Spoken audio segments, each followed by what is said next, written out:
Thank you for tuning into White Centipede Noise Podcast. Please hit the like button and subscribe to this channel. This podcast is made possible by viewer and listener support.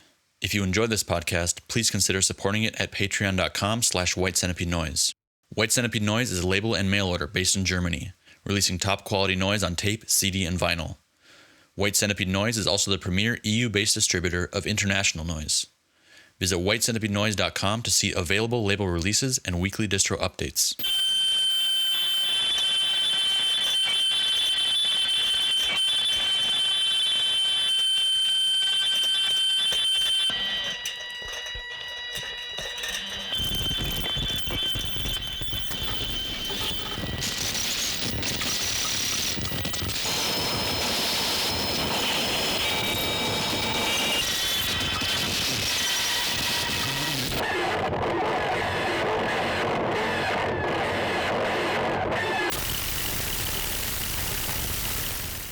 Hello and welcome to White Centipede Noise Podcast. My name is Oscar Brummel.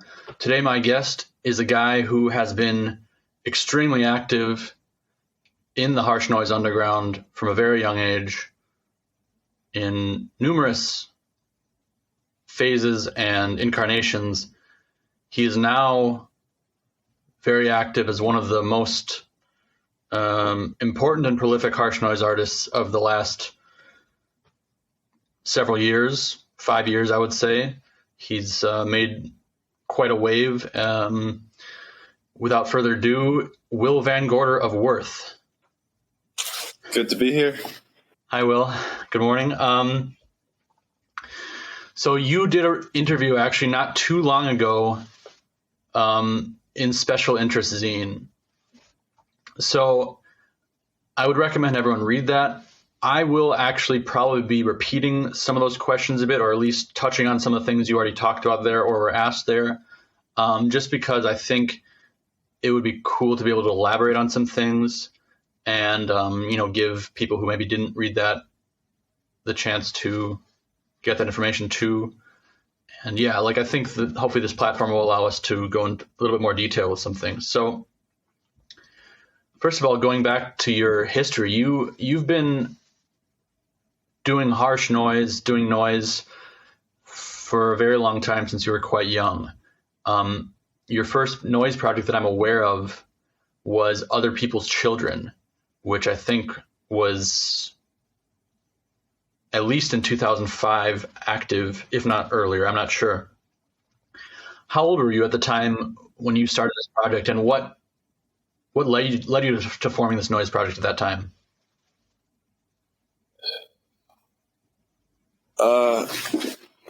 I'll preface by saying that I'm very poor with dates and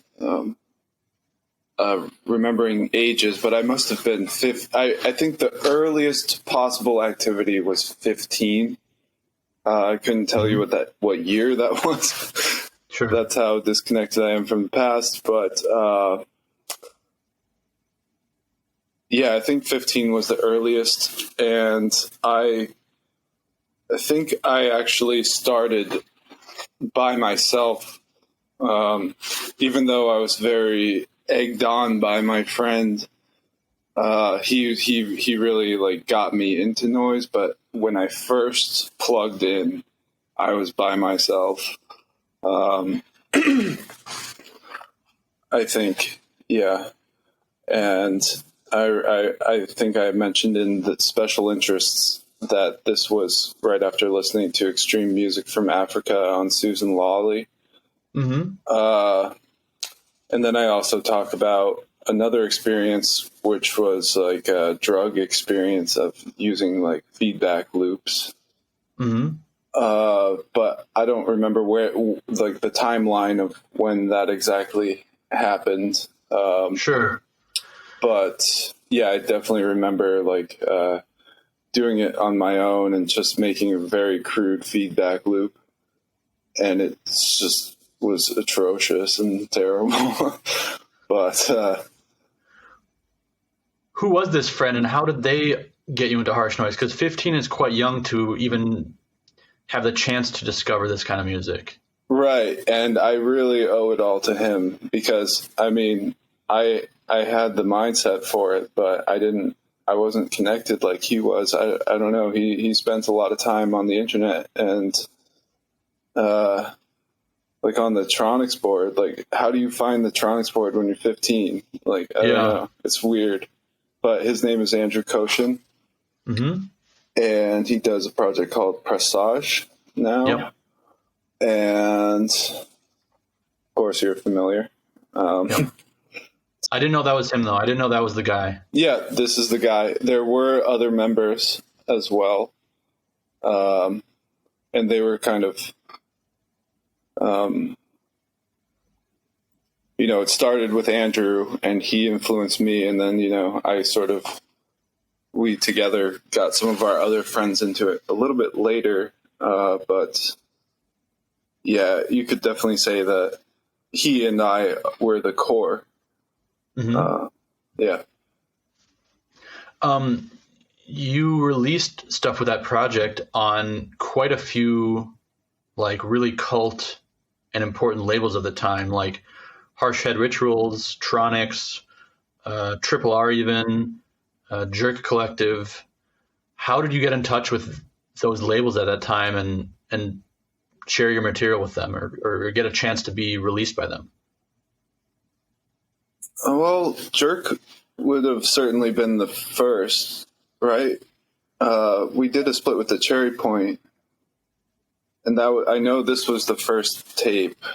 We did some CDRs before that, but it's not the same as that. Mm-hmm.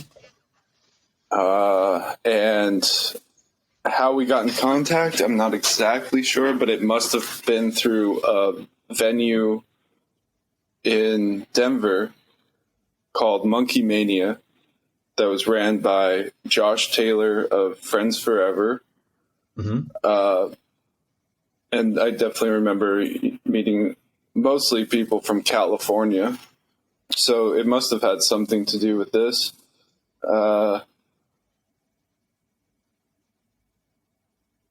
Yeah, maybe. I know we played with the Yellow Swans a handful of times. Yeah, but to have like guys like Dan Johansson of Harsh Head Rituals reaching, or I mean, did you reach out to him or did he reach out to you in terms of like, what made that connection, for example? I think that was Andrew. Okay. I think that he was much more savvy with the internet than I. He would chat with people and spend a lot of time on the internet. Mm-hmm. I was stoked on that, and he would relay a lot of information to me about this, but I don't think that I was the one. I was the one who went to the post office. He was the one who worked it out. Yeah. Okay. Yeah. Okay, cool. Were you guys running a label at that time or anything like that? Oh, we tried to. I guess we had some successes, but overall, I would consider it a failure. Okay. And that's probably for reasons I won't go into. Okay. Yeah. This episode of White Centipede Noise Podcast is brought to you by Skeleton Dust Records. Located in downtown Dayton, Ohio, Skeleton Dust Records has offered noise, experimental, and other underground music and beyond for the discerning listener since 2017. Stay tuned for new releases from Dayton noise artists Final Machine and Exclusion Zone, plus an essential reissue of Cosmic Noise from Japanese noise pioneer and Incapacitance member Fumio Kosakai. You did quite a lot of touring in those days too, and you've referenced a kind of legendary story a number of times about running away from home and to play No Fun Fest and landing in jail. Can you tell me about what happened there? Okay, so that's actually two stories mixed into one. Okay. Which makes sense with the way, stories go around. Yeah. We had a failed attempt at a tour before the No Fun Fest.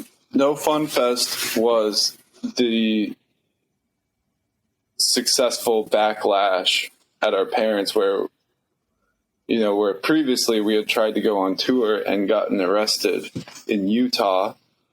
Wow. So no fun. For what, if I may ask?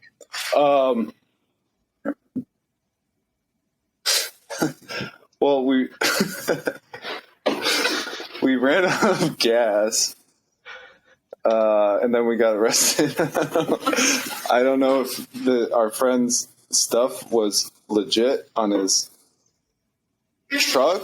I think he said it was. I honestly don't know. I just know that next thing I knew, a cop was like strip searching me and looking at my butt for drugs, and I had to like sleep on a cement slab, and damn, yeah, it just felt really unnecessary. That was a separate time from the running away from home thing. Well, we used to. No, that was the same time. Yeah, but then so the following year we took Greyhounds to Red Hook to play No Fun. Mm-hmm. And so that time it was a success. Okay, cool. And was that as other people's children as well?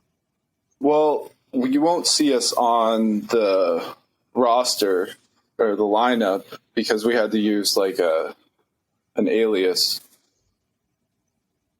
so that we wouldn't be discovered by Andrew's, like, I think his father was our main concern, that he might like Google us constantly. Wow. Yeah. What was the reason for your families being so against what you were doing?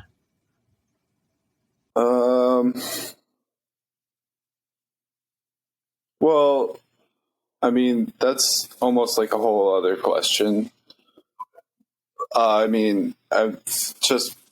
They just didn't want us being, just normal parent stuff. They didn't want us in another state without any supervision, Yeah.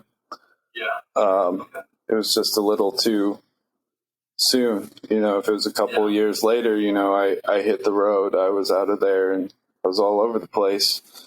Yeah. But at that point, we were under 18, so that's just how it goes. How did your family respond to your noise activities in general at that time? Well,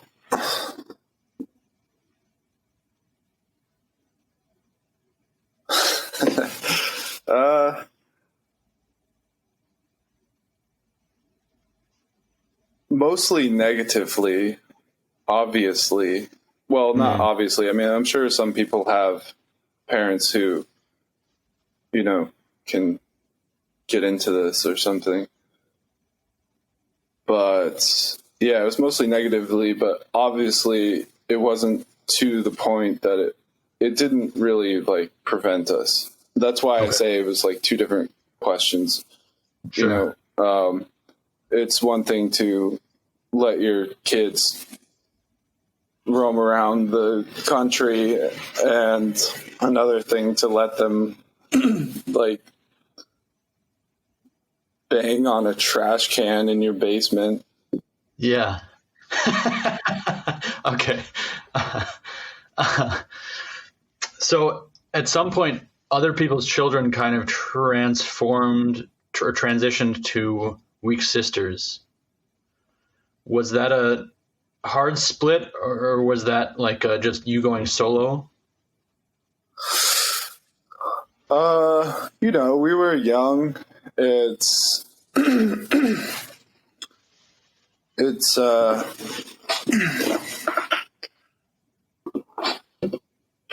I mean, I don't mean like, was there some sort of breakup or something like that, but I mean like other people's children was like the group strictly, right? You weren't doing really solo stuff there. And then Weak Sisters was like you doing stuff on your own. Is that correct? Yes. Okay. Cause there was like, it seemed like Weak Sisters was also releasing stuff around 2005, kind of like around the same window of time that Other People's Children was also active. So So that's pretty much the only like strict difference there, right?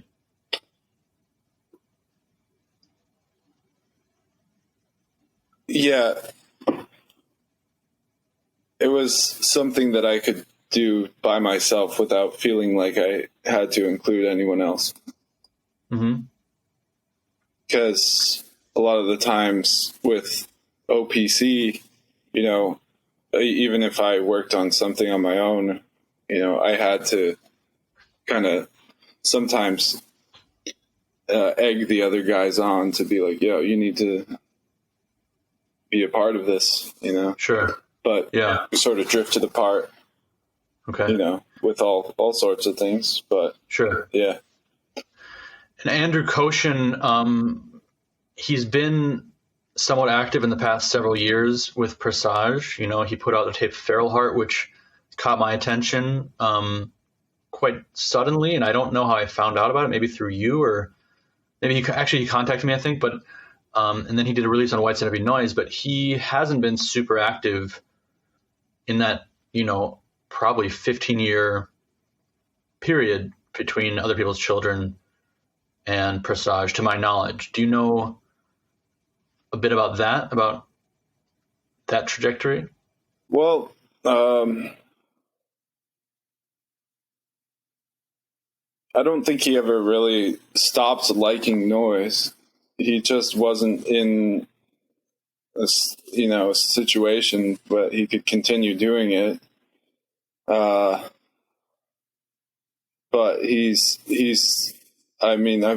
I constantly talk to him about music, all kinds of music throughout that whole time for the most part, you know.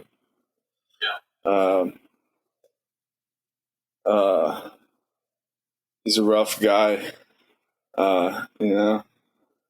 He can go through some serious turbulence. So I'm glad that he's making stuff now.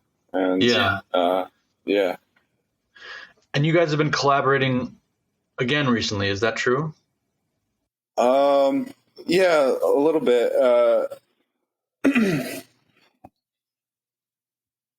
There's the self-abuse tape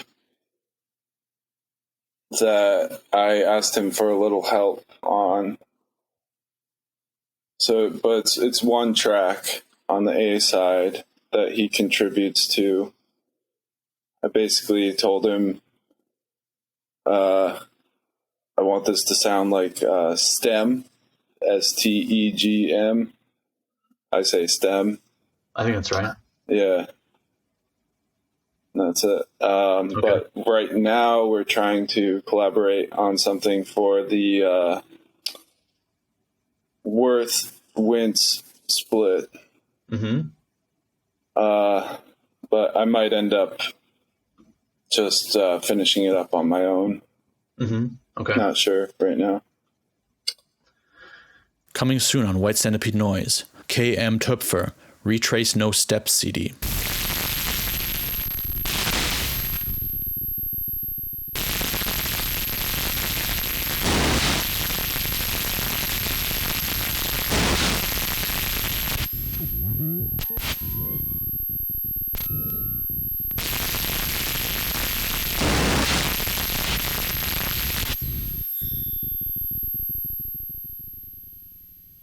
So with Weak Sisters, that was a very harsh project. And I remember Sam McKinley of the Rita writing somewhere, I think on the Photronix board or somewhere, naming it as like one of the most important projects active right now. And I think also naming the tape specifically Puerile Replica on Trash Ritual as like one of the most important harsh noise releases in contemporary, you know, in the past year or something like that.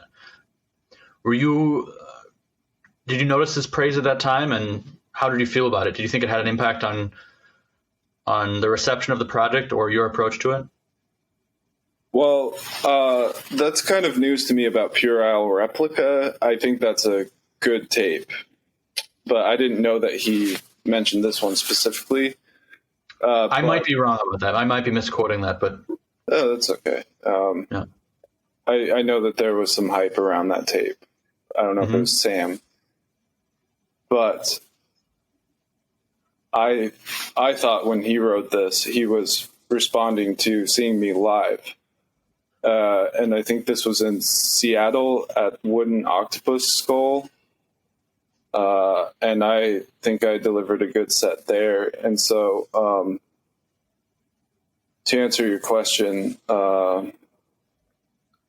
what I was mostly aware of was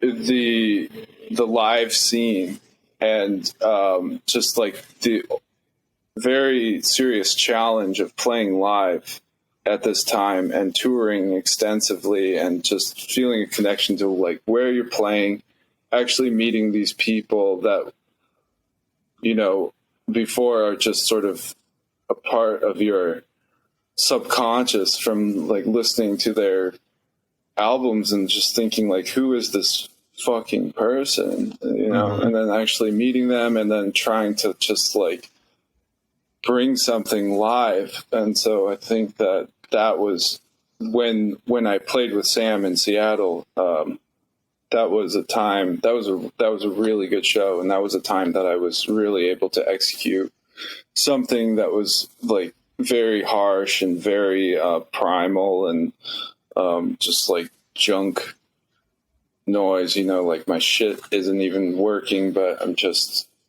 pulling out like, you know, the highest tones I possibly can and whatnot. Yeah.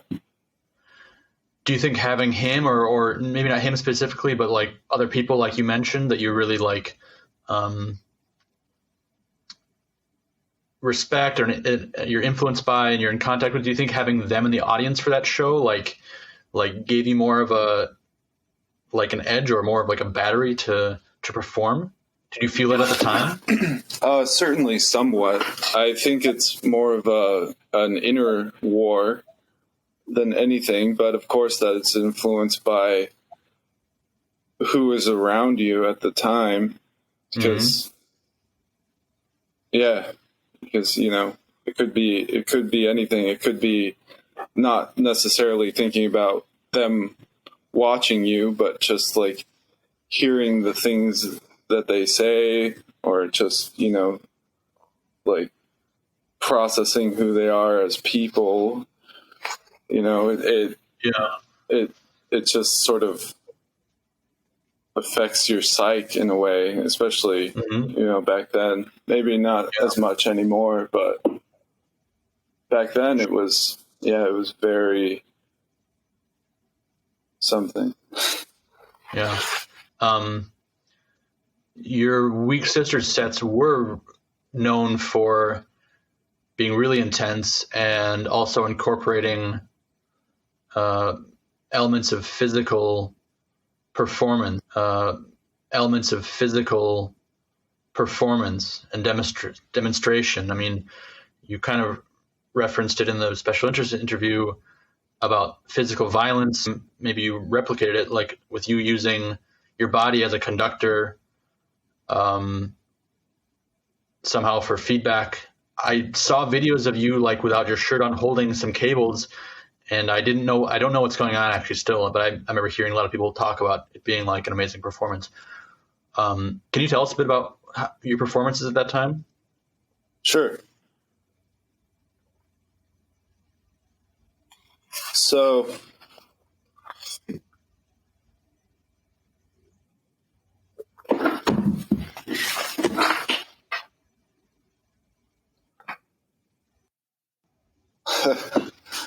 where do I start? I don't know. I think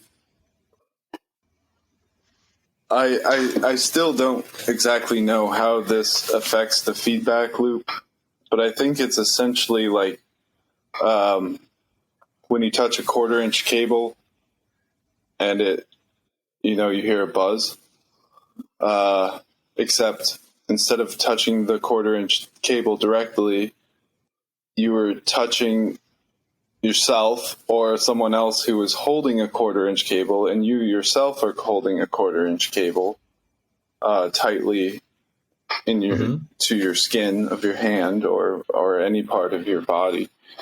And don't ask me, but something happens with electricity, like you can have two people holding the cables, and, if you, for instance, if you kiss each other and close your eyes, like you will see flashes of light and feel like you're being slightly electrocuted.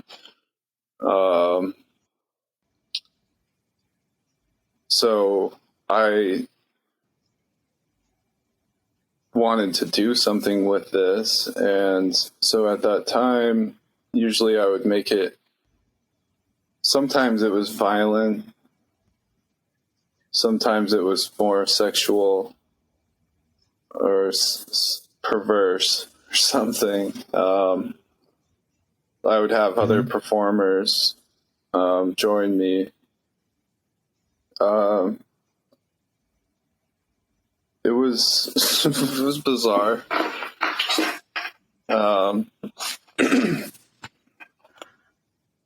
I think some of them went well. I think I don't like a lot of them. I don't like that they are, that I don't want to watch a video of it. I can't watch it. Does the performance element bother you? Like, well, I've certainly moved away from this. yeah. I would like, I could do it again, and I've thought about doing it again, and I did do it more recently. And I used a knife to conduct, and it was interesting, but it was kind of like just a bar show locally, and it wasn't really. Okay. I felt like I was being really, really weird, but it wasn't the same feeling as like performing to people who were like taking it up into something more than just like being at a bar. Yeah. Okay. So it's fun and it's weird, but. So, but you were using feedback loops with it, and I know that this is something you've stated and multiple times, that feedback loops, like within a mixer or within equipment, are like your main sound source, and they kind of have been since the beginning. Is that true? Yeah. Even now, yeah. And it's quite amazing, because I think, you mentioned discovering feedback loops when you were young, and I think that's what a lot of people, when they first start messing around with noise, they figure out a feedback loop is something like pretty wild and chaotic and interesting that you can do with some basic gear, and you can start making noise from it. However, a lot of noise that gets made with feedback loops is really, really bad, and there are a lot of really, really bad sounds that go along with it. Like I haven't really explored it too much, but every time I've tried to plug in some feedback loops, I always run into these really annoying, like chirp, chirp, chirp, chirp, chirp, chirp, chirp, chirp, like farting sounds, and like just stuff that screams like amateur noise to me. Exactly.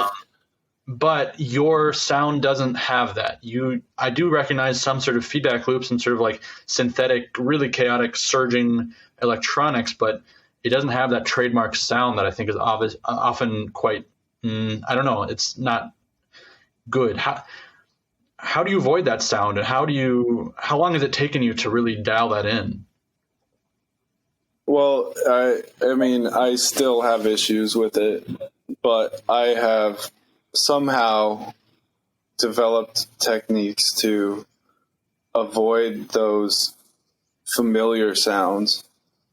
So what I'm constantly striving to do is just make something that doesn't sound familiar. And somehow, when you work with these loops long enough, they change. It still fascinates me. Sometimes I feel that it's something that could easily be understood and like drawn out on a diagram, like this is what happens. But sometimes I feel like it's just tapping into something that's just unexplainable and chaotic in the real sense, where you can't calculate it. Because things just happen sometimes, and it's like, where the fuck did this come from? Because yeah. And that makes me wonder, do you have trouble? Do you ever have trouble during a live performance? Because that's a really all the time. Yeah. dangerous thing to rely on for live performance. Because I feel like a lot of those things are dependent on things like the power of the building, like the static of the room, like if there are radio signals nearby, like other electronics can really change how feedback loops react. And I imagine playing that live can be pretty risky. Mm-hmm. It definitely is. But it's interesting too, like playing in other countries, especially Southeast Asia or Japan. And Southeast Asia has a completely different power grid where it's like double the voltage. It's like when I did body contact stuff there, people were like really, really scared that because they could tell that I didn't really know what I was doing. And then like some people there really thought someone was going to get like electrocuted. And I was like, I didn't think so. But I guess I didn't really understand that it was twice the power of the United States. Yeah. Are you always using the same gear for these loops? And do you find that like the devices change over time? Because I've heard and I've kind of experienced that running feedback loops through mixers can kind of burn them out or kind of give them like channel burn, and they can start to bleed over in other channels and kind of like, is that a real thing? Or have you experienced that the gear kind of changes over time using feedback loops? I hope so. I think so. And I hope so. I hope that channel burn is a thing. I like that, the sound of that term. Yeah. But I honestly don't know. Okay. You kind of just touched upon, you said you obviously didn't know what you were doing when you were at a show doing this performance with the electricity.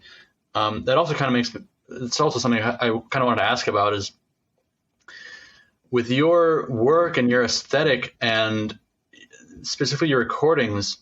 I don't mean this in a critical way, but sometimes I have the feeling that like on a technical level, you're doing things very, very like haphazardly and crudely and just kind of like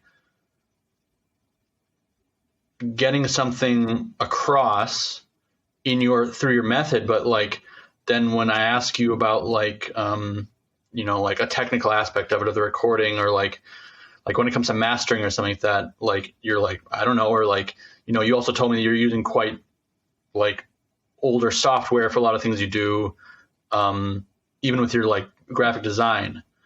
And I mean, a further step is I gave like recently the Sacred Violence Noise recordings to Grant to master, and he was like, "There's so much digital like clipping here. There's so many like,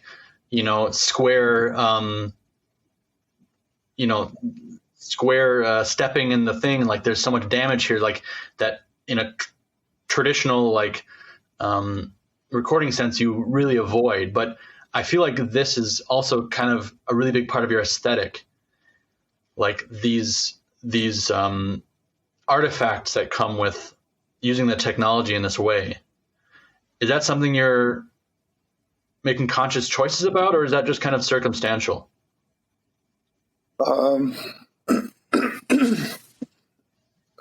It's both. I think it's all the same. I think I just look at it as all interconnected. I don't differentiate the recording process from the source. I think it's the same thing. Mm-hmm.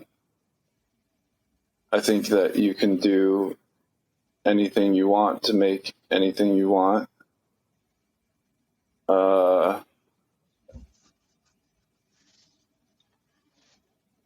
Yeah, there was something with coil the band Coil, and they did some project called ELPH, like Elf or something.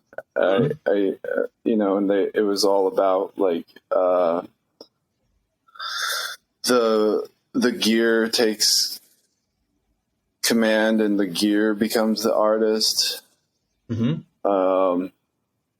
The circumstance and the technology is something more profound than just, you know, like I don't want to have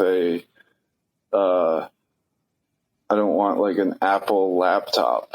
I don't think that that's going to serve my purposes of circumstance and whatnot, because this is like that's not the circumstance I want. I want to get, you know, a refurbished computer and crudely mess with it to make things sound broken, and just make things sound bad. And I think for a long time I was interested in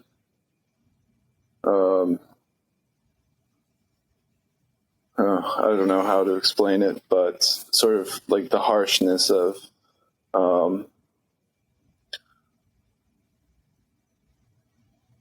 things like how do I explain? I don't know. Just the internet and culture and everything, you know. So sometimes having like a digital clipped sound, like what you're talking about, that Grant saw, you know, I think that is sort of part of the message in some way, where it's,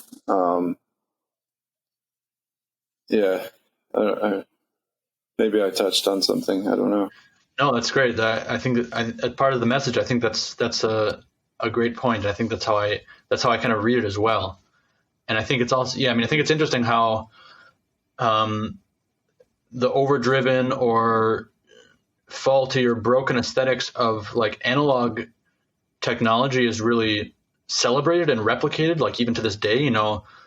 Right. The distortion from analog tapes, the distortion from, you know, Xerox machines, and how that changed any sort of, or processed any sort of media, is really celebrated. But there's also other similar distortions and artifacts that come from other technologies. And there seems to be kind of a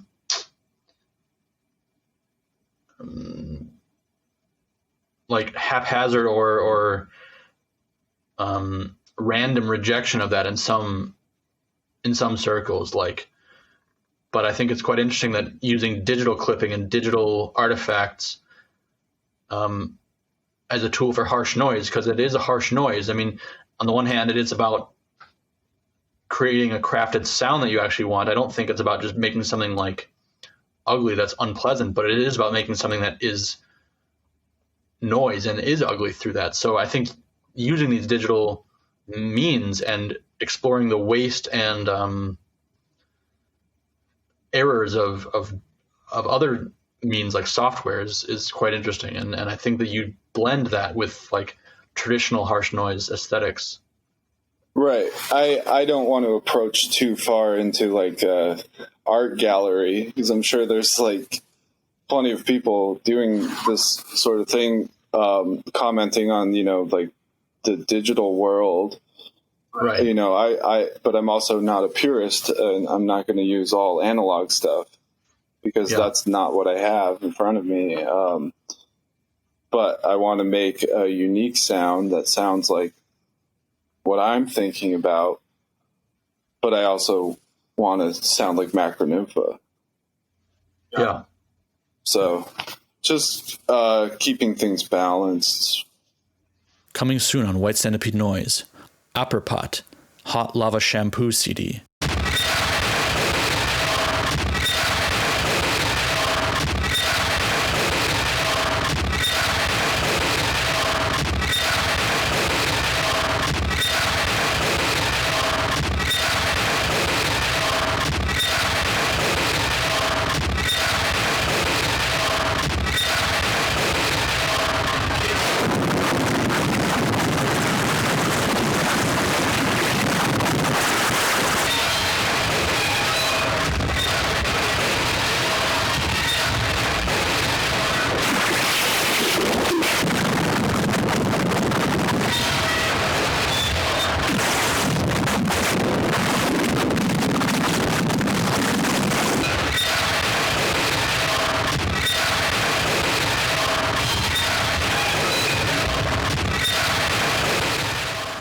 you've mentioned also before that you do like use other noise projects as like direct influences, like references, whereas at the same time your sound is like totally singular and unique. Like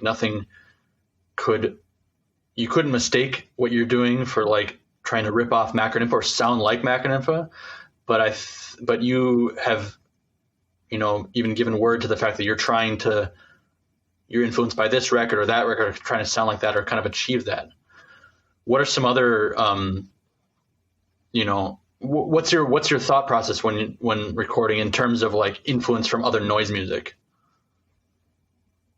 I guess it's just the starting point but I mean, no matter how hard I would try, if I were to try to sound exactly like someone, it's always just going to sound like me. Right. Everything I do, that's just how it is. That's how I create things. It just has a personal touch. Anything I do, I don't know. Mm-hmm. It's always been like that since I was a kid. It's sort of, like you could pick out in a lineup like which drawing from kindergarten was me, Sure. It's something like this. Like, yeah. How much post-production goes into a Worth recording? A lot. So it varies quite significantly from the live performance?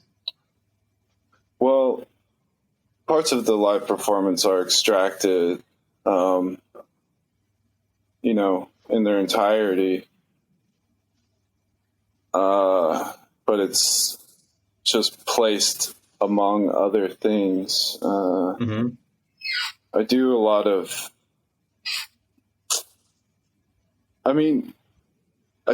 cut-ups on post-production. Yeah. But it's not cut-up noise, obviously. Right. I mean, cut-up noise is it is a genre, but I think it's kind of a reduction. Any of that stuff is kind of a reduction. And also, if you're saying a person who makes noise and cuts it up is now a genre called cut-up noise, it's like that's... But also cut-up is maybe more of a live thing, right? Like you're supposed to... It is. It's hard to do live, yeah. But you're supposed to sort of do it live. Yeah. I think. I don't know. I'm really interested in post-production in all forms of music, especially like extreme metal. Like I love post-production. That's what I look for in like black metal or whatever. Mm-hmm. Or any sort of metal or pop music. Like, yeah, I love post-production on all forms of stuff. So it's just how I approach things. And a lot of the recordings really have a composed. They sound very edited, but not just edited, but very composed. Like they have a certain flow, and oftentimes a really, really obscure flow and feeling. The Sacred Violence Noise recording, Ornamented, is a prime example, I think, of a piece that's really hard to like. It takes some time to process, and there's so much going on, and the feeling of it is so obscure, I guess. And I've heard that from many people, that people are just like, wow, there's a lot to like unpack here, and there are a lot of decisions in terms of the structure of it that are very, very conscious and very, very unusual and interesting. And you've also described that, Blinder, for example, was like a keyhole into your psyche. What is your motivation? What is your driving force when you're composing, when you're editing, when you're putting a piece together? Are there concepts or ideas or themes that you're trying to convey, like concrete things, or is it kind of more stream of conscious? I know that's kind of a vague question. I don't know how to ask that, but I mean, can you at least tell me something about how you kind of put together these pieces? Well, I am making music, but I want it to be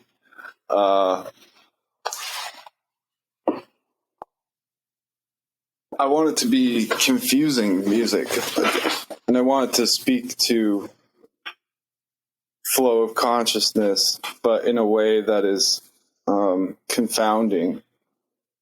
So I think about the listener, and I try to sort of sculpt something that is going to be irregular, and just enter someone's consciousness in a just confusing way. So that's how I edit it. I edit it to be confusing. It's amazing, yeah.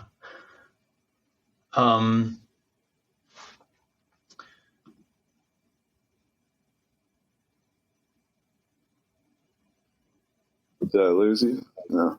No. I'm processing that. I'm just trying to think of where I want to go with that. Because you've also said that you use harsh noise as a way to deprogram your brain. Oh yeah. This is quoting from the special interest interview. You said you use harsh noise as a way to deprogram your brain away from things you did not want to make you tick, and that you saw noise as kind of a cult of conditioning away from the norm, which is something you held above all else at the time. Can you elaborate on that a little bit? Well, I think that, lately a lot of people you've been talking to and people talking about noise on platforms like this, they'll mention and clump together myself with projects like Star. And I think that the similarity with our projects is definitely not sonic, but the way that we present things and name things, and you're really good at this too. It's just sort of a path. I remember either physically buying things or downloading things on SoulSeek or what have you, and so much of it had to do with the names of these projects, and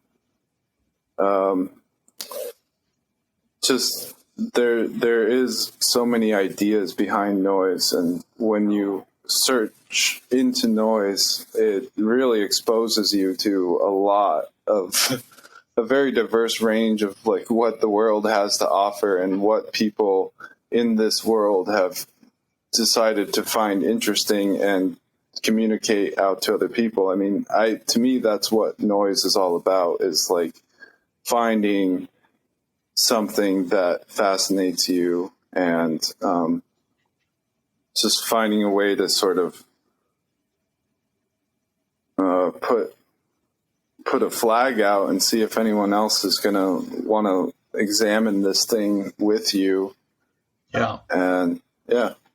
But in terms of like deprogramming your brain, or was there ever a time where you were like struggling with something and we were really trying to make a forced change, or trying to? Yeah, there was. I don't know what it is anymore because I think I did it. I changed, so I don't remember what happened. I think it worked. Okay, I think the material you gave me for the split, the Weak Sisters split with BTHN, it was a reissue of a cassette you'd already released, but I somehow remember that you sent me some additional tracks for my version, and you told me they were recorded in a hospital. They were recorded in a pharmaceutical guinea pig study. Okay. Yeah, I was getting paid to test drugs to see the half-life in my body or our bodies, to see how long these drugs would stay. So, I'd check in and get a lot of blood draws. Sometimes you have to wake up every few hours and get your blood drawn. I think I've heard of Relay for Death doing the same. with one of their releases. I think that they recorded inside a similar sort of thing. Just really, really dark vibes, big pharma, and weirdos who do this sort of thing. So, sleeping in the same room with all these people who like come from all over the country to make money doing this. It was very bleak. Good setting for recording. And there's some room noise in that recording. Yeah. That's in the study. Yeah. Wow. And I just, maybe other people don't hear it the same way I do, but I just think it sounds very dark. Absolutely. And it's dark in a different way, and that's something that you really go for. And you told me also with Sacred Violence Noise, it was like an attempt to communicate somehow like these concepts of evil and ritual and industrialism in a different way than is traditionally presented.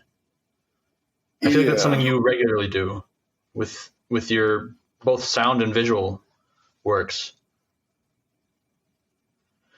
Yeah. I guess it's just a personal touch of, it's like trying to present those aesthetics in a different way that hasn't been already expelled in, power electronics. Yeah. Trying to do it more, just the way I see things exactly, instead of trying to do what Broken Flag already did. Right. Or whoever. Because you think there's simply a different path that isn't being...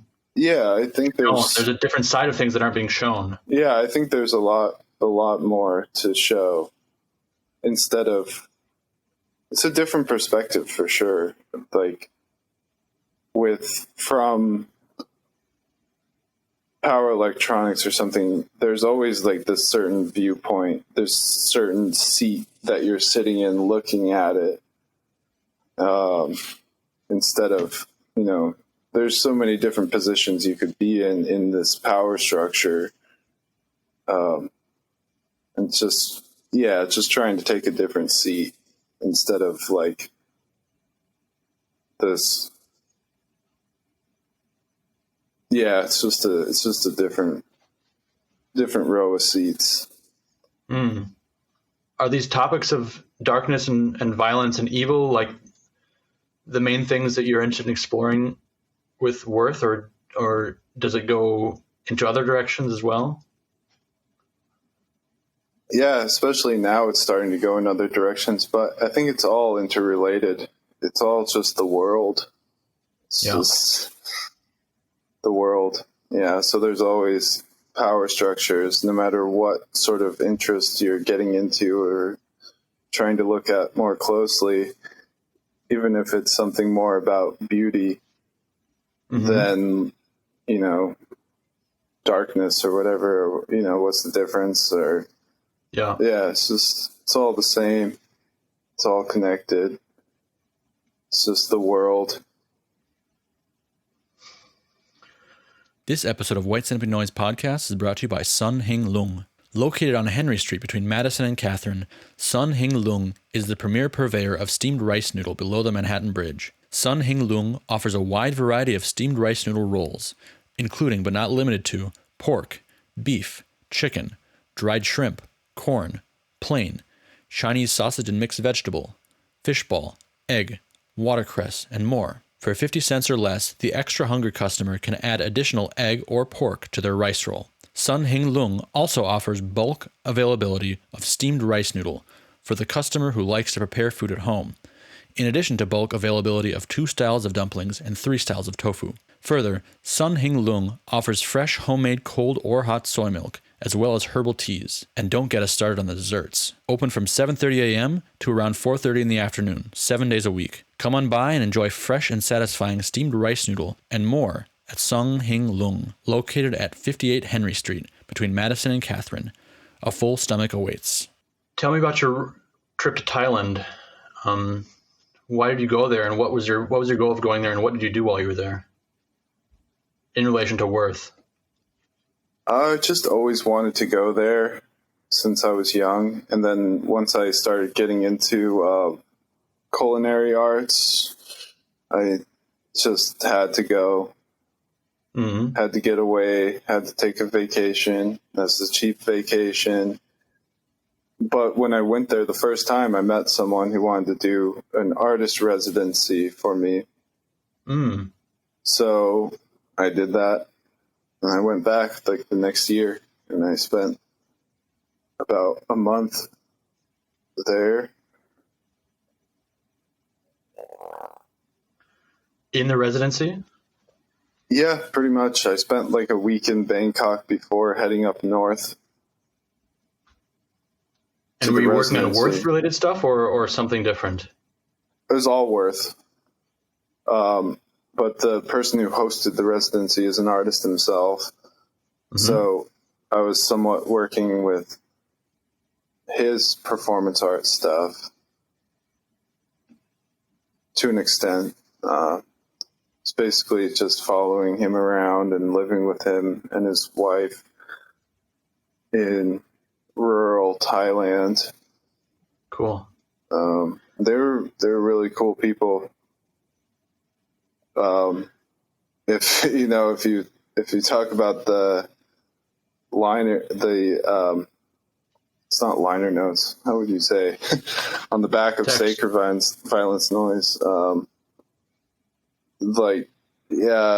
My host Chumpon, he is the person who said that the greatest artists of our time were the 9/11 hijackers. I got that from him. Yeah.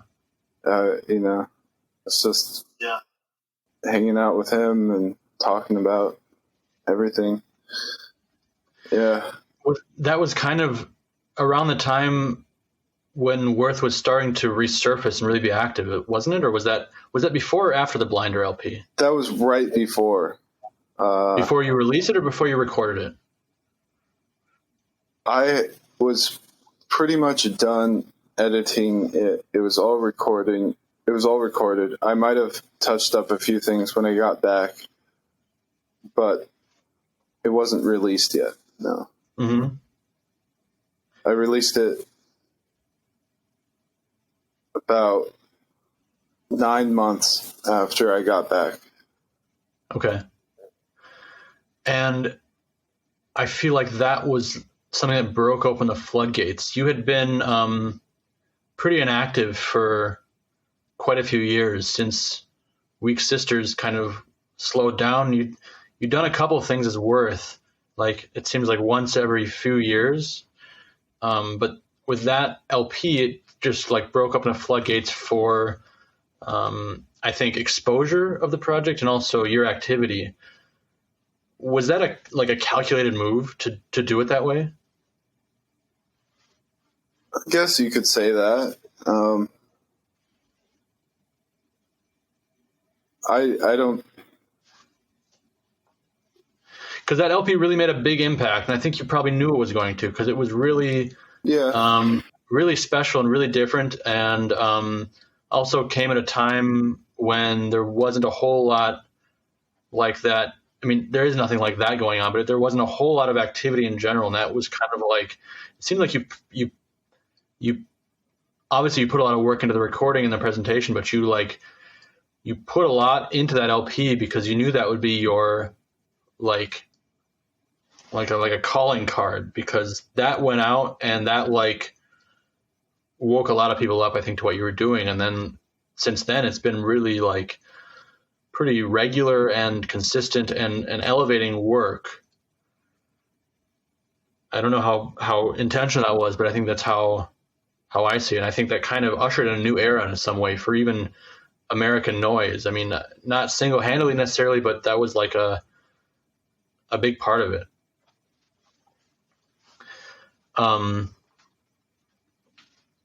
So I don't know. I mean, I don't have a question associated with that, but I think that's something I've observed. And since then, I wonder, as you do more and more releases, do you see like an expiration date for that product? Do you try to achieve something with each new release? And do you ever see the possibility that you're going to feel like, okay, I've said what I wanted to say and I'm going for another break? Or do you see that as kind of something that has a more continuous wellspring of motivation and source?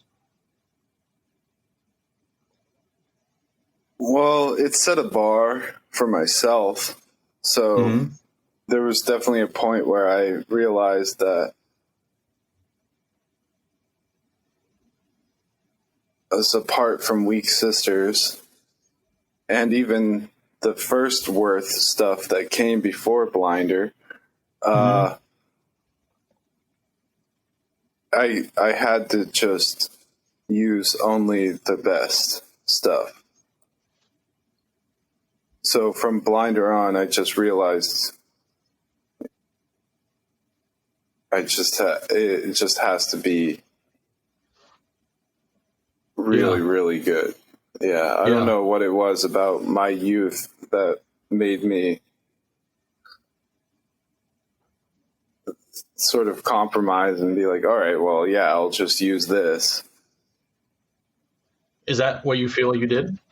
I think sometimes, yeah. I don't think everything is that great from sort of the extensive discography of OPC and Weak Sisters. And I don't know what that apathy was exactly.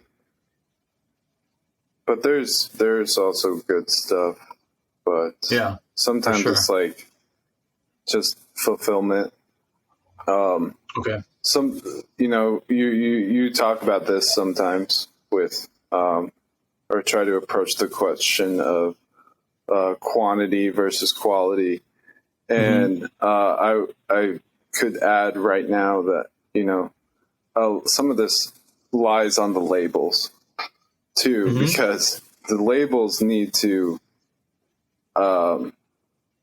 distinguish with their artists what is worth putting out and what is not worth putting out, because sometimes people fall into a trap of just fulfilling something and feeling like they need to get something done, which is true.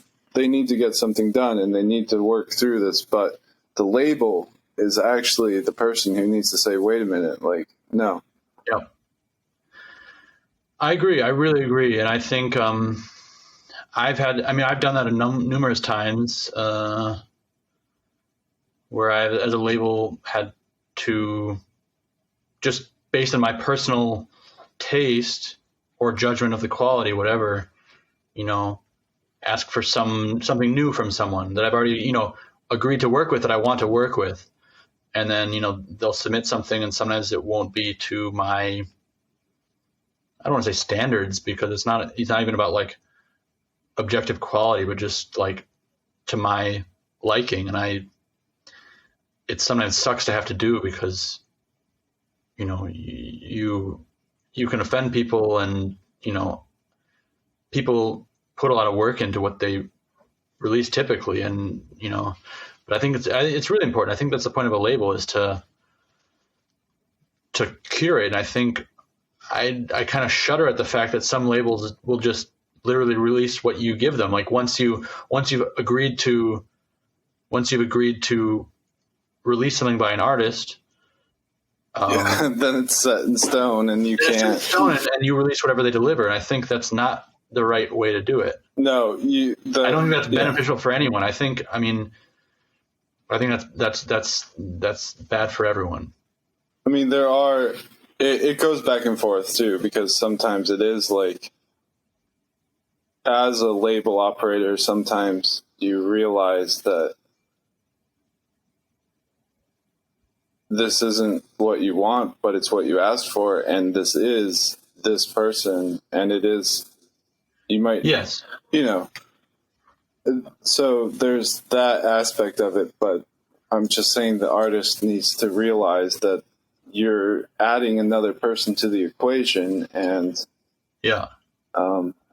Who should be the final check, I think, like, you know.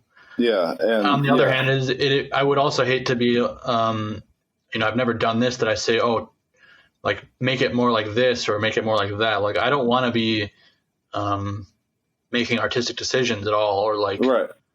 you know, trying to influence what comes out. But I think a label should be the one to either say, you know, yes or no, and should be honest. Coming soon on White Centipede Noise, Jason Krumer Ruth CD.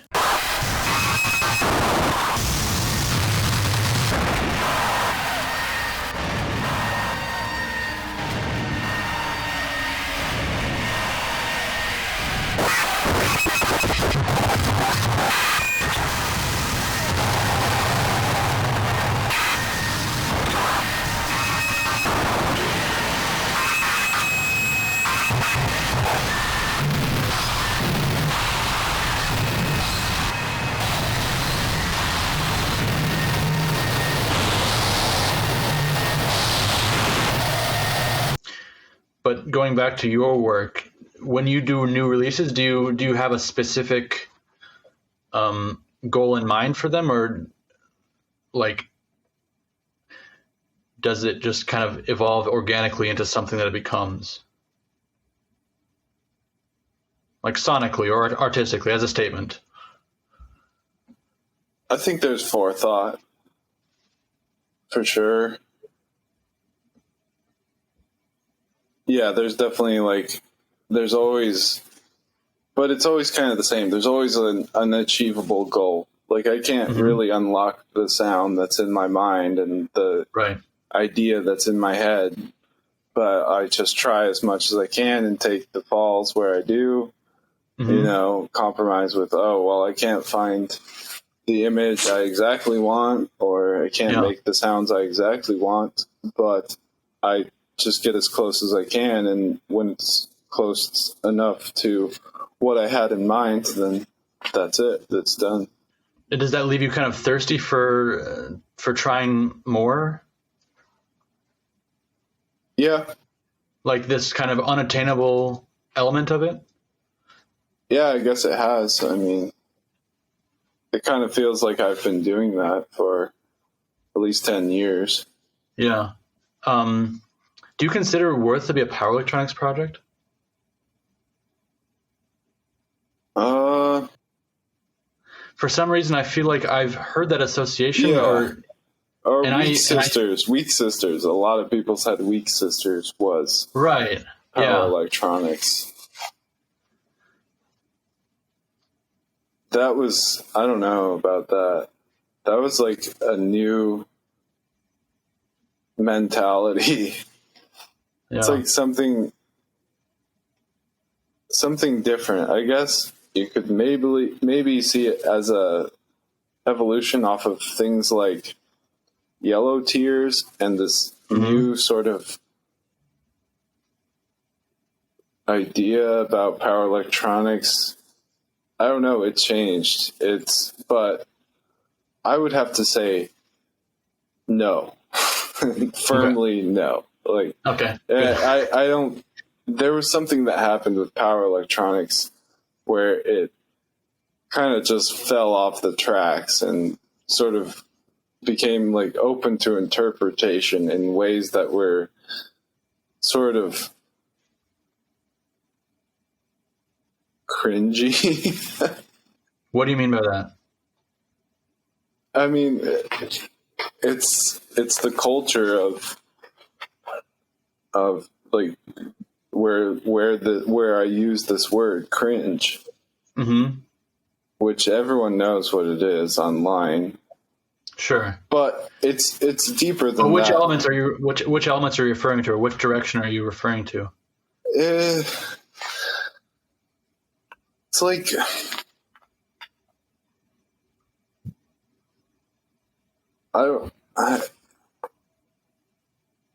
it's just like any sort of depiction of like sex that like strays from the norm or whatever. I don't know what it is. It's like it's some sort of like psychosexual aesthetic. Mm-hmm. But it's just not PE. Yeah. Okay. Yeah. It's not in that chair. And it needs to be in that chair. Yeah. Do you think your work is understood as it should be? Like, do you think people interpret it in the way you hope they do? No, but that's just how it is. Everyone has their own objective reality and interpretation of things. I constantly see my things misinterpreted, but maybe that's the goal, to be misinterpreted. I think it's a side effect, especially when you. I think when you make, I would say your work is art in the real sense of art. Like I understand it, and I think that's also kind of comes part and parcel with true art, is that it often gets misunderstood and is not easy to decipher. It's not for being deciphered. But yeah, I do feel like that's maybe the case. I wanted to kind of bring this up, and I would really like to interview Sam from Star and things like that, because I really love Star. Well, I love Star actually very much, and I get the sense that people are misinterpreting what he's doing with that project and that label. Like, it gets consistently called weird. Like, like it is definitely weird, and it has a humorous element. Like, it does have a puzzling element, but I think that's the beginning. I think that's like, I'm wondering if it's frustrating to be like associated with this like so-called like wave of weird, harsh noise that is kind of happening, that or left field stuff. And I sometimes I just feel like that's being a little bit not fully digested, and I think you get kind of lumped in with that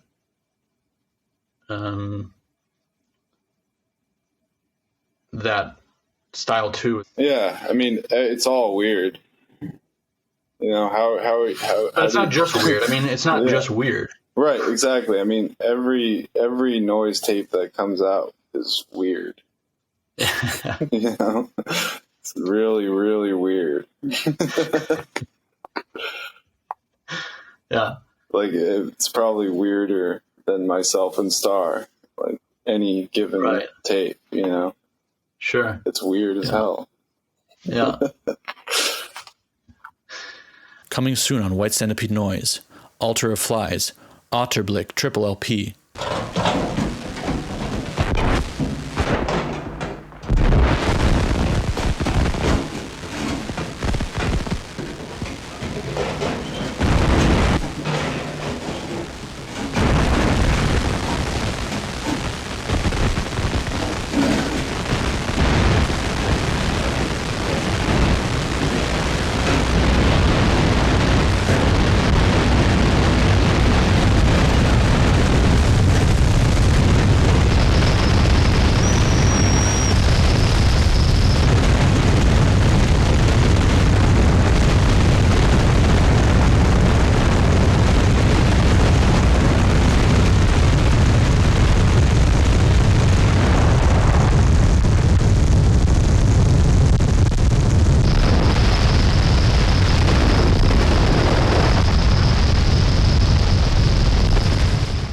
You've done a lot of touring, and you also toured Europe in 2018. And we saw each other then. We played together in Warsaw. What were your impressions of playing in Europe versus in the United States?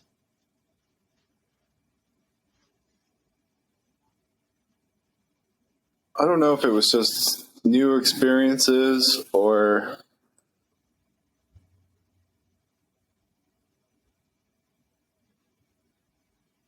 something else.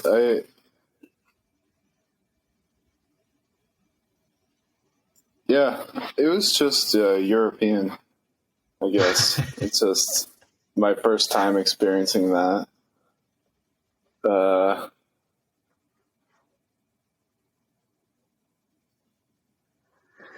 was the energy? How was the reception and like the organization? I guess in some ways it was taken almost more seriously than the United States. Mm-hmm.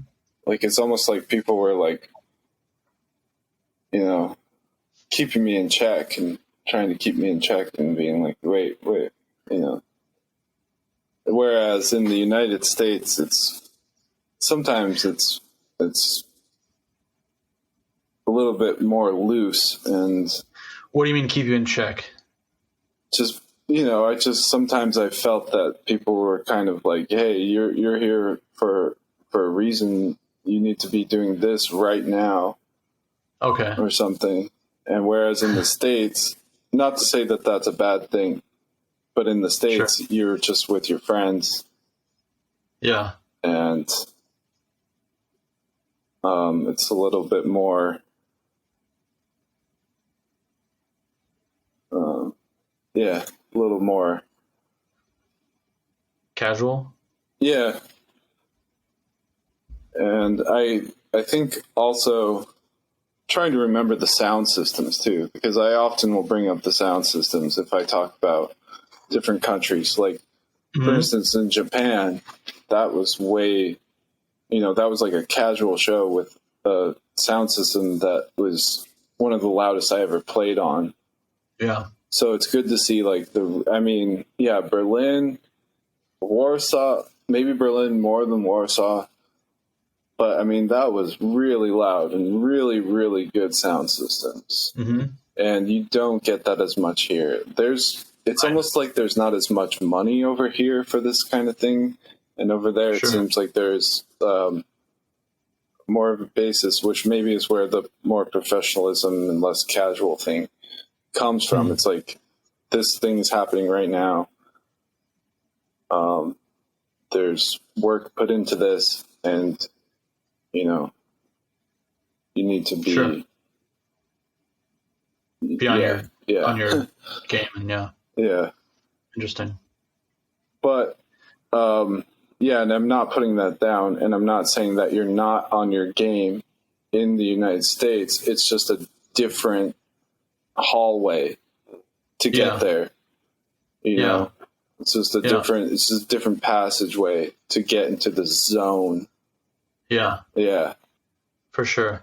I think that's a big difference, in general between Europe and the United States. It seems a lot more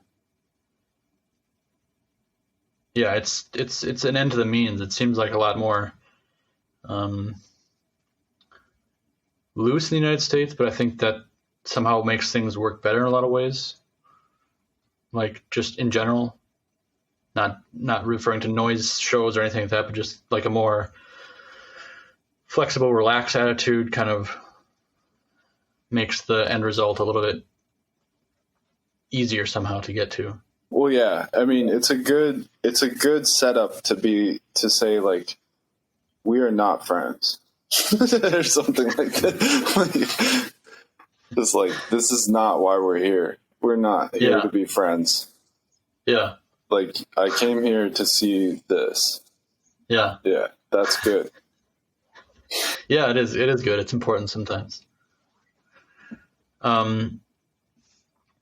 So you've been doing your label Prosnag. Is that correct? How I'm pronouncing it?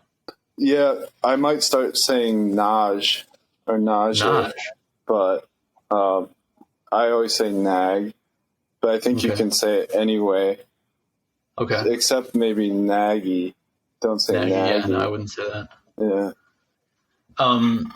And you've been releasing out, except for the Blinder LP, you've been releasing, well, no, not, you've done a couple tapes, or at least one, but you're releasing primarily CDRs. I'm sure you're aware of the the pitfalls of CDRs. It's been, discussed, the whole disc rut element that, after 10 years they might stop working. But I'm sure you're very aware of this and you still choose to put them out. What's your reason for working with CDR instead of like CDs, professional ProPress CDs and Glass Masters? I hope they stop working. I hope they just like turn into dust in your hand. Like, I really don't care. Okay, good. So permanence isn't important for you. I mean, obviously anyone can make it permanent. You can just like put it on your computer or whatever. Exactly. It's not about that. It's just about a place and time. It doesn't have to last forever. I am very interested, though, in glass mastering and seeing what that's like. But so far in my experience, the masters onto CDR, it's definitely a more precise transfer than a tape. It's almost exact. It's like 99% the master. And maybe it works with also the sort of thing I do with clipping out stuff, like maybe there's something to that with CDRs where it just transfers directly and there's no fuss about these sort of things. But I've never heard of there being any issues or any difference with sound quality or transfer of sound to CD. I've never heard of that being an issue with Glass Master CDs at all. I could be wrong that that's not an issue, but I've never heard of that. When I was referring to, Grant and what he observed, that's more of like he's looking at from an audio processing standpoint. But I think actually for the process I think you could press anything that you can burn to a CD. I think you can press on a Glass Master CD, as far as I know. But I was just curious about that. I think it's a notable difference. It's a notable stand to take, and I think it's a very valid one. I think that not everything has to last forever. Yeah, but there's also, there's no evidence yet that it won't.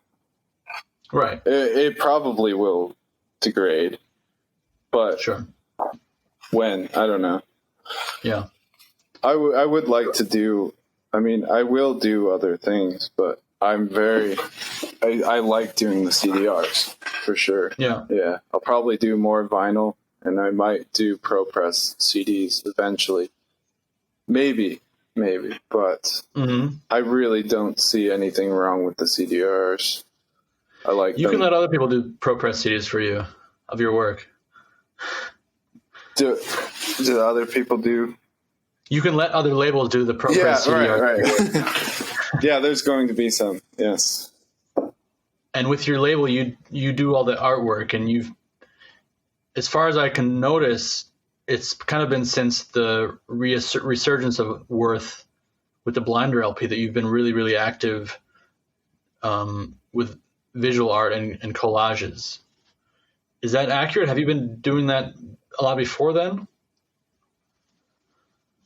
I think I worked on like the collage for Blinder as long as I worked on the music, which was like 4 years. And that was sort of the same sort of floodgate thing where I started working with collage a lot more after Blinder, and that sort of set a bar, except I think my collage skills got a lot better than the Blinder LP. Whereas the noise hasn't necessarily gotten as much improvement as my visual art skills. Because that's a newer thing that I started doing. Yeah.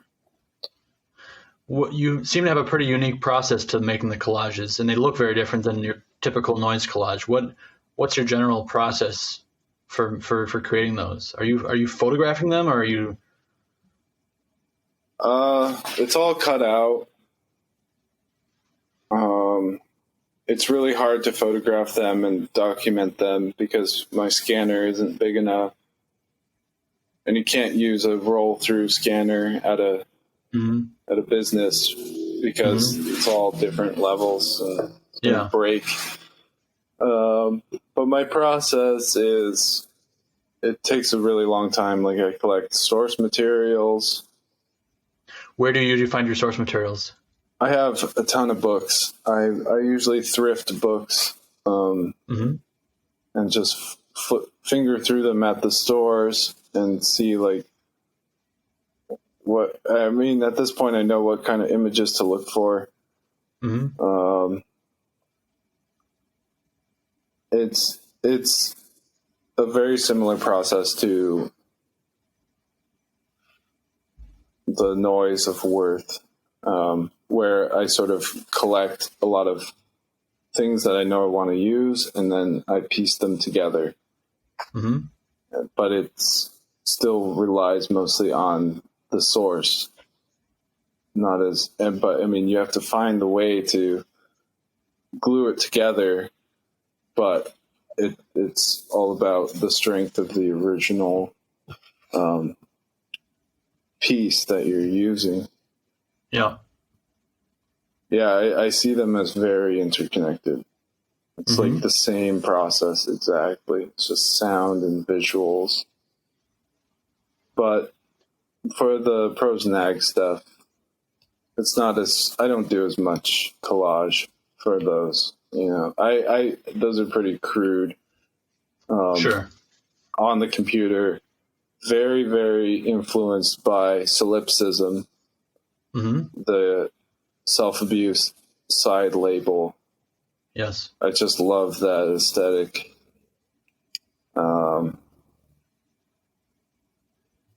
Just crude stuff, but that still conveys something, I guess. And what about writing? Because you did liner notes, but really more like texts. You know, it's prose accompanying the music on the Sacred Violence Noise release. You've written texts about each piece. That's the first time that I've seen that from you. I don't know if you've done that before in other releases, but it seems to be the first time, and it's quite interesting. Is writing something you do often? Have you done that before? No, this is the only time I've ever done anything like that.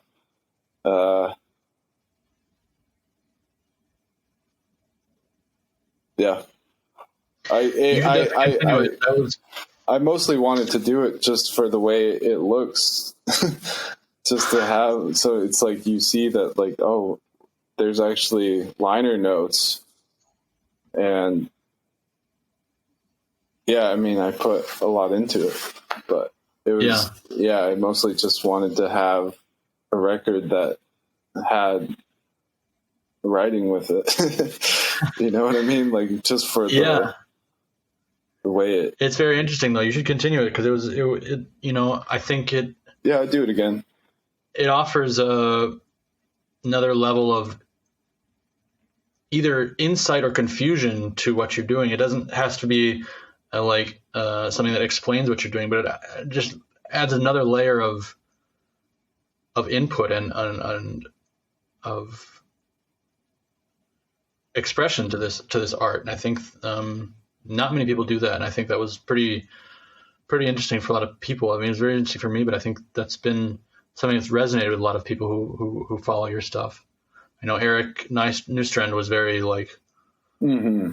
very impressed by it. Just the fact that you took the time to do this and make this step, and I think that's something that I agree with him would be great to see with more artists, that just bring in more elements of. The thing is, art to their work. It used to happen a lot more. I think of like Nocturnal Emissions.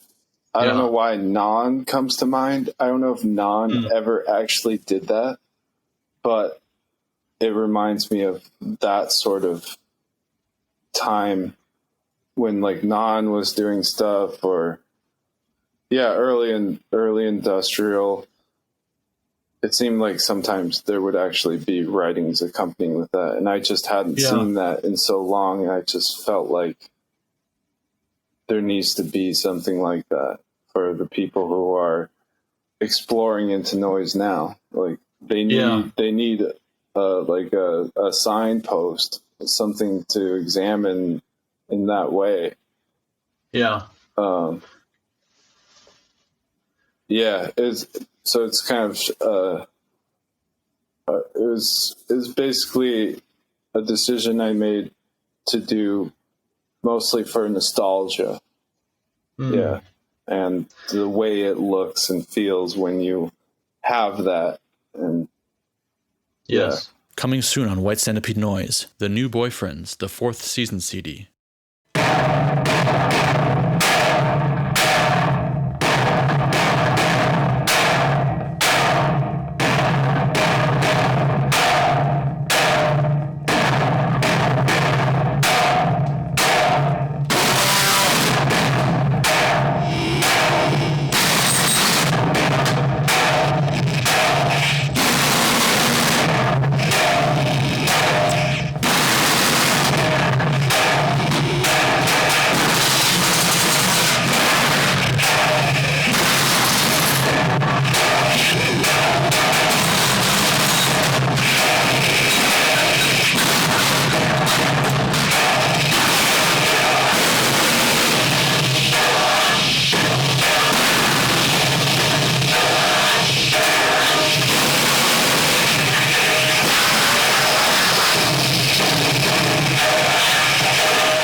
I want to ask you, what are your top 5 noise releases of all time? Yes.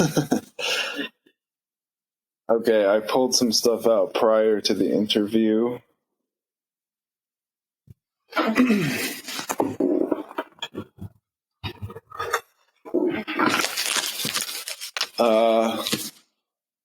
The Haters, Cultivating Calamity. I started collecting the Haters very early on, and that was my circumstance, that I was actually able to find a lot of Hater stuff in Colorado at record stores or online.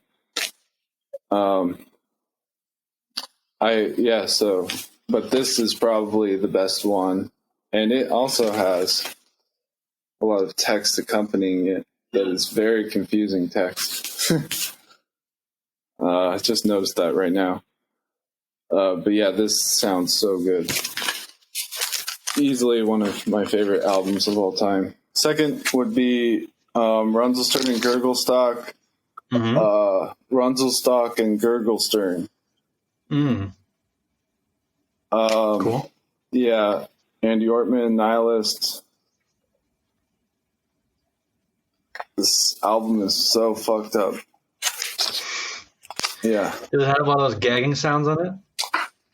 I think it has like spanking. There's like a woman involved, so it's kind of like the asshole snail dilemma. Except I like this one more. It's a little bit more organized. Yeah. Cool.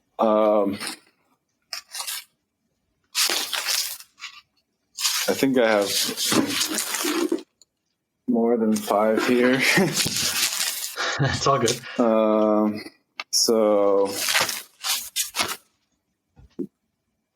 Golden Serenades, Testicle Hazard Split. Cool. Segerhuva. This amazing album. Morning Star, Evening Fix. Just has this sort of like solar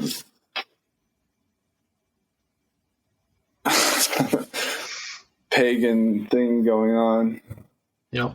But in a perverted way or something. I don't know how to read into it. But the noise on this is, I'm sure you like this album. Yes, I do. It's like so bright and colorful. Yes. And harsh. Yes, exactly. It's one of the best noise LPs. Yeah. Yeah, and I mostly chose vinyl. That's cool. That's yeah, great. So it's like a kind of a rare thing, but it would be hard for me to talk about my 5 best without going to the early 2000s USA noise scene. Mm-hmm. So I chose Secret Abuse, Violent Narcissist. Cool. Which is, I mean, it's kind of harsh. It's kind of PE, but it's also like guitar, and it's very pretty. I mean, Secret Abuse is just my favorite thing that Witcher did. Mm-hmm. Yeah, so gotta include that scene from that time. Definitely. Yep. Yeah, and you were at, that was your scene too. I mean, right. That's I think we could have even talked a lot more about what you've seen all through this time. Yeah. Just in terms of all the things you've observed and been a part of. But sorry, but that's a digression. Continue on. We touched on it a little bit. Yeah. With Sam, so definitely. So that's 3. No, that's 4. That's 4. Oh man. Running. I have 2 LPs in my hand. I don't know which one to. Good. Yeah. Give us 6. Okay. Bizarre Uproar. Lily the Flesh. Cool. I'm really glad someone reissued this. Well, it was also Felt in Violence, but yeah, another label as well. And yeah, this is just an insane atmosphere on this album. Yeah. It's not their harsh work, but I also I could easily choose their harsh work. That stuff is just so filthy and harsh. Yeah. Absolutely. It's amazing. Yeah. But this one is, I won't go into the story of whatever VHS that's. Yeah. I don't know much about that, honestly, but I know that I love this album. Yeah. I really think it's one of the best things I've ever heard. Wow. And then the Eric Lund Hands 2 split, I think it's called Death Loop Tape Cut. Yep. Yeah. It's awesome. Just this really paranoid sound, very of its time. Yeah. People know this is good stuff. Nice. Cool. Now tell me your favorite things of the past year. 5 things. Favorite 5 releases. Okay. These were recent releases. Nori Vari? Yes. Yeah, I really like that. Outstad, huh? What's that? On Outstad, right? Yeah. Yeah. Yes. Yeah. That's a good tape. Finnish artist, though, right? Yep. Yeah. I really like this. Really fit my mood. Mm-hmm. Women of the SS on Bacteria Field. I don't think this is a reissue. I think it's all new material that was unreleased. Yep. It's a very long tape. It's like an hour long. Yeah, this is... Yeah. Cool. Jake really did good by doing that. I'm really looking forward to the Lay Syndicate that he's putting out. Oh, I didn't know that. It's great. Yeah, that's also unreleased material. So super. Yeah, he's doing good work there. I actually had, I don't know why I really thought I thought this out, but I have like older stuff here, but also the split between HCOD and Astralatria. Mm-hmm. This is really good, dirty, kind of like Alphamania style. Post-mortem. Yeah, really well done. This is one of my favorite things I got recently, for sure. Yeah. Cool. So that's 3.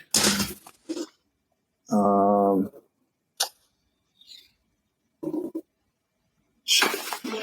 I thought I was prepared on that. So off the top of my head, 2 more. Man, I might need a second to think about it. That's fine. Oh, yeah. No, I know. Mm-hmm.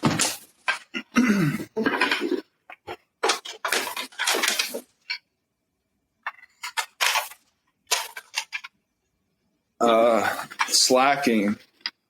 Oh. Of Mortal Spoils. Luke Cool. Tandy mentioned this. Yes, I have heard a lot about it from him. That sounds really good. I need to check it out. Yeah, this seems like something that would have been released on Self-Abuse in the early 2000s. It's so good. Yeah. Cool. Slacking, if you're listening to this, please get in touch with me. Yeah, I can send him your way. I'm in touch thanks. with him as well.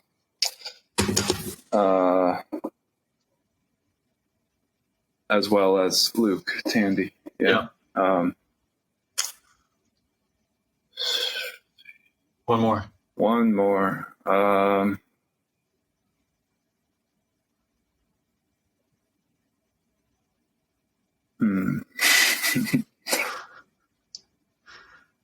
Is that your entire collection right there? No, it's dispersed throughout the whole house, the whole apartment. Yeah.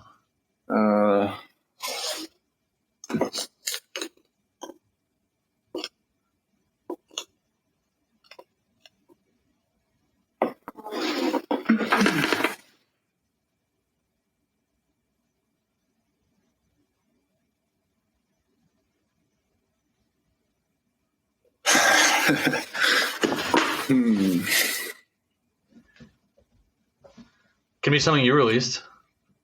I'm not against that. I think people think that's weird to do, but I think at the same time, every label should be releasing their favorite music. So I don't think that's that's a violation. Yeah, no, I'm not opposed to that at all.